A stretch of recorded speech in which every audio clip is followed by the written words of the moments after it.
Good evening, Bande Matram. Welcome all of you. The topic to be discussed right now is on perfect purification.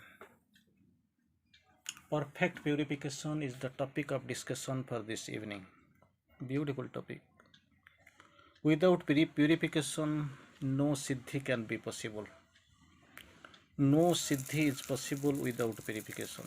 But how can we purify? We have got some methods for purification, and without which really nothing can be done truly. That is the problem with us. Nothing can be done without proper purification. We have got some methods, and this purification is absolutely Suddhikaran. Purification or Suddhikaran. For that, actually, you have to identify the place where really these impurities stay.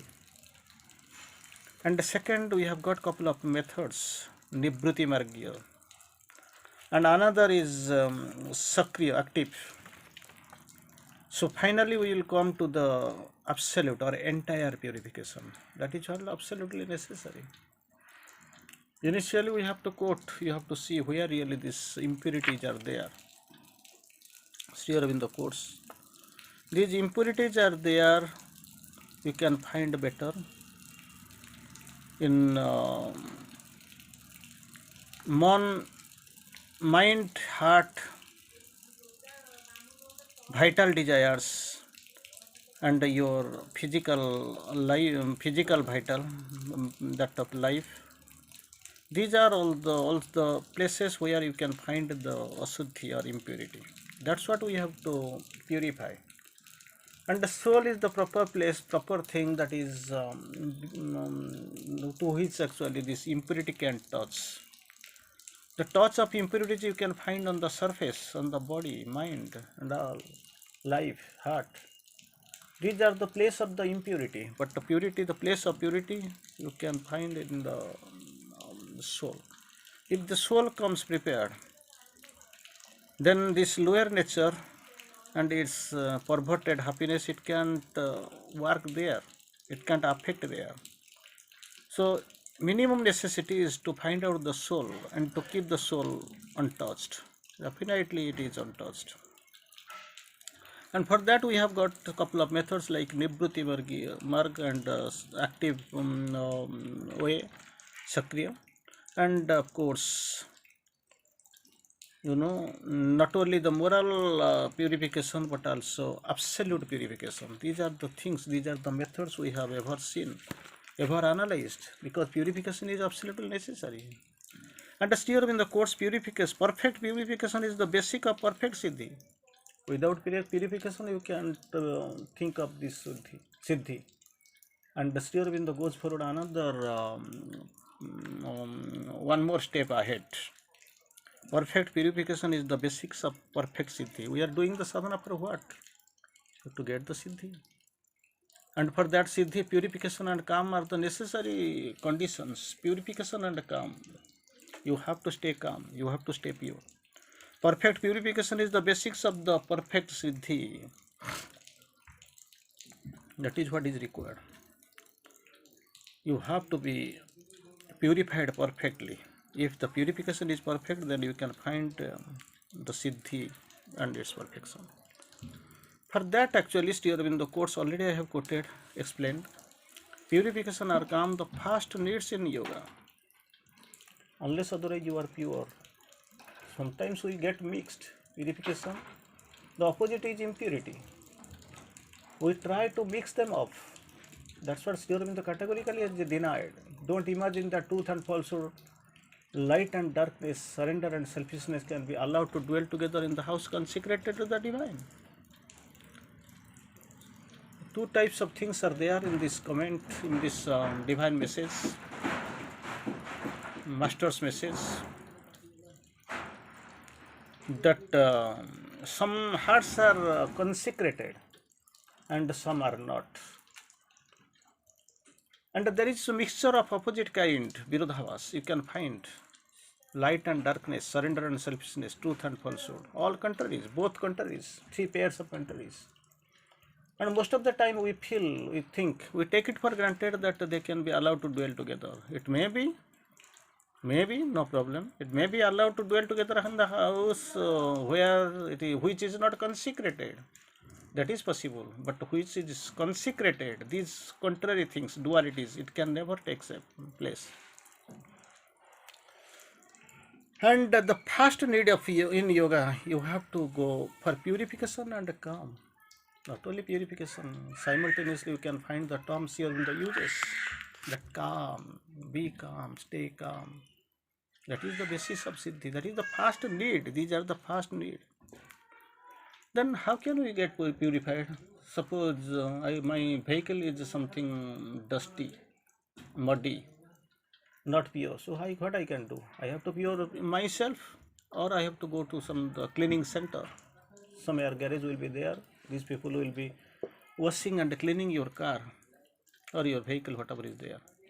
So for that actually you have to clean up your own, or you have to go for that purpose to some garage. Here also same, but actually here problem as per your efficiency and efficacy, availability, your knowledge, you can purify of your own. But these garage people, they are little bit learned, they are little bit trained, experienced, so that will be little better. And here we have got two options to clean it, to purify of it of my own, or I have to wait upon the divine. That's what Sri Aurobindo tries to clarify. If you leave it to God to purify, leave it to God to purify, because I can't surrender. I can't purify it. Simply I surrender. Please do the purification. If you leave it to the God to purify, He will exhaust the evil in you. Exhaust the evil you in subjectively. That there will be no evil in you, because He has taken the charge of purification, and you have left to God to purify. But if you insist on guiding yourself, you will fall into more outward sufferings. Instead of leaving it to everything to the God, if you take everything in your hand, nothing wrong also. Then there is another possibility of falling into much outward suffering. You don't know. You have little knowledge. Your mental phenomenon is limited, so you can't do much outward suffering. You are going to fall, and that is quite natural, and many people have faced it. So better, better I will tell you to leave everything to the God, but not it is the inert passivity. Be sure, be clear, be pure, be conscious, and then surrender. Without surrender, nothing can be done in this yoga. So far, this integral yoga is concerned, you have to rely on the divine. You have to turn to the mother. You have to love the mother. You have to turn to the mother, and you have to do the sadhana. You have to read Savitri. That is what the requirement. There is no other go. Another thing in another yoga you can do. To some extent you can succeed also. But here our goal, our aim, our objective, it is different. Only the divine, supramentalization. Divinization, supramentalization, perfection, transformation, big things, what is there, what is actually absolutely not found in this yoga, on other yogas. That is what you have to take care. Very beautiful, very clear cut manner, crystal clear manner, you have to remember. And you must keep the temple clean if you wish to install there the living presence. Living presence, not the image or photo or an idol you are bringing from the market, you are keeping it somewhere. For some time let it be there, then if I clear, then I can place you somewhere else. And after placing the image, you don't have, you think your duty is gone, you have forgotten. This idol will be there without worship, even without being cleaned. That from the spot will be impure. Smells will be coming. So many, you can find spider nets will be there. So many odds, so many dust will be there. You have forgotten. And the Lord is suffering. That is possible. But here the term is something different. If you wish to install that the living presence, not of the idol, photo. Of course, my mother quotes, I am more prominent in my photos. If you want to go for those purpose, if you want to install, they are the living presence of the divine. You have to keep the temple clean. That is what the requirement. Purify, cleanse it.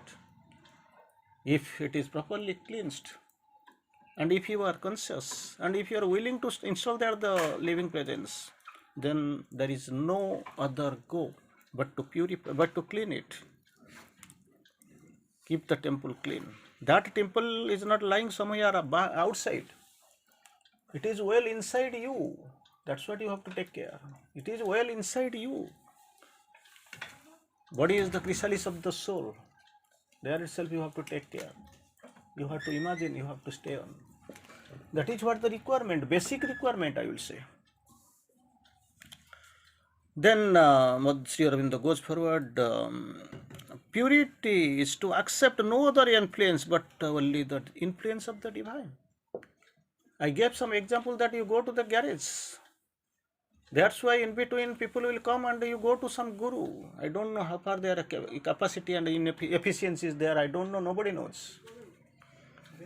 But here, the suggestion, the golden suggestion is there, bright suggestion is there, and the proper suggestion is there. Accept no other influence only, but only the influence of the divine. That is what they require. The divine influence is the all. He is the guidance. Divine guidance, divine influence, divine touch, divine light, divine ananda. Only is the our resources, our stuff of our sadhana. You accept no other influence but only the influence of the divine. Again, Sri Aurobindo goes forward. Purity must be the aim. Aim is purity, but without purity nothing can be done, because into the impure chalice, impure shrine, impure temple, the living presence of the God is not at all expected. It will be never possible. The purity must be our aim, but not the purity of the void or of a bleak and rigid consciousness. I have to do such and such like this. I will purify, and finally you will find that nothing is left out. Purity of, not the purity of a void or a bleak and rigid coldness, but purity must be divine oriented. The purer soul has an easier access to the divine. Your soul. But then sometimes we feel the spots like hypocrisy, pretension, lying. These are the spots. You have to clean it. Hypocrisy, lying, pretension. So these are the spots.